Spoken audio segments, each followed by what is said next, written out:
கிறிஸ்துக்குள்ளே எனக்கு பிரியமான சகோதர சகோதரிகளே, அன்பார்ந்தவர்களே, இன்று நாளில் நாங்கள் பொது காலத்திலே 30ஆம் வாரத்தில் இன்று செவ்வாய்க்கிழமைக்கு நாங்கள் கால் பதிக்கின்றோம். அதுபோன்று இன்று புனிதர்கள் சீமோன், யூதா திருத்துதர்களின் திருவிழாவினை நாங்கள் இன்று நாளிலே நினைவு கூறுகின்றோம், கொண்டாடுகின்றோம். இந்த நாளிலே இறை வார்த்தையை நாங்கள் பார்க்கின்ற பொழுது, அன்பார்ந்தவர்களே, சீடர்களை இயேசு தம்மிடம் அழைக்கின்ற அந்த சந்தர்ப்பத்தினை இதனாலே நாங்கள் பார்க்கின்றோம். அப்படியானால் சீடர்களை அவர் அழைப்பதற்கு முன்பாக, தம்மிடம் அவர் கூப்பிடுவதற்கு முன்பாக, அவர் இறைவனோடு நேரத்தை இரவெல்லாம் கழித்துவிட்டு விடிந்ததும் நம்முடைய சீடர்களை அவரிடம் கூப்பிட்டு அவர்களை அனுப்புகின்றார். 2 காரணங்களை நாங்கள் எங்களுடைய கருத்தில் கொள்ள வேண்டும். முதலாவது காரணத்தை நாங்கள் பார்க்கின்ற பொழுது, அவர் தன்னுடைய அந்த மறை பயணத்திலே இயேசு தீர்மானங்கள் எடுக்கின்ற பொழுது, அவர் முதலாவதாக தந்தையோடு செபத்திலே ஈடுபட்டு செபத்தின் ஊடாக அந்த தீர்மானங்களை எடுக்கக்கூடிய தன்மை, அந்த பழக்கம், அந்த உறவு, இறைவனோடு வைத்திருந்த உறவு மென்மேலும் வலுப்படுத்துவதற்காகவும், இறை தந்தையின் வரப்பிரசாதங்களை பெற்ற பிறகுதான் தன்னுடைய அந்த திரு பயணத்தை மேற்கொண்டார்.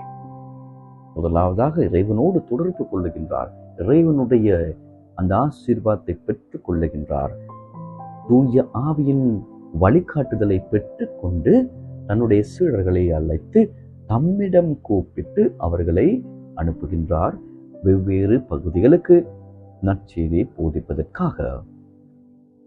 இந்த 2 காரணங்களை நாங்கள் பார்க்கின்ற பொழுதுதான் பார்த்தவர்களே, எங்களுடைய வாழ்க்கையில் நாங்கள் முக்கியமான தீர்மானங்கள் எடுக்கின்ற சூழ்நிலைகள் வரும், சந்தர்ப்பங்கள் எங்களுடைய வாழ்க்கையிலே நாங்கள் சந்திக்கக்கூடிய நிலைமை ஏற்படும். அப்படி நாங்கள் எங்களுடைய வாழ்க்கைக்கு முக்கியமான தீர்மானங்கள் எடுக்கின்ற பொழுது, நான் மனிதன் என்ற அடிப்படையிலே மனிதனின் குணத்தை மாத்திரம் நம்பி, அறிவை மாத்திரம் நம்பி நான் தீர்மானங்கள் எடுக்கின்ற பொழுது, சில சந்தர்ப்பத்திலே அந்த தீர்மானங்கள் எங்களுடைய வாழ்க்கையிலே பலவிதமான இன்னல்களை, பலவிதமான துன்பங்களை, பலவிதமான பிரச்சனைகளை, பலவிதமான கஷ்டங்களை நேரிடுவதற்கு ஏற்படலாம். எனவே நீங்கள் தீர்மானங்கள் எடுக்கின்ற பொழுது, முக்கியமான முடிவுகள் எடுக்கின்ற பொழுது, இறைவனோடு தொடர்பு கொண்டு இறைவனுடைய வரப்பிரசாதத்தை பெற்ற பிறகுதான் அந்த தீர்மானங்களை, முடிவுகளை வாழ்க்கையிலே எடுக்க வேண்டும் என்பதனை நாங்கள் புரிந்து கொள்ள வேண்டும். அப்படி நாங்கள் இறைவனோடு தொடர்பு கொண்டு எடுக்கின்ற ஒவ்வொரு முடிவுகளும் தீர்மானங்களும் அவர் எங்களோடு பயணிக்கின்ற கடவுளாக, எங்களை வலுப்படுத்துகின்ற கடவுளாக, எங்களை வழி நடத்துகின்ற கடவுளாக, எங்களோடு செல்லுகின்ற கடவுளாக இருப்பார் என்பதனை நாங்கள் விசுவாசித்து வாழ வேண்டும்.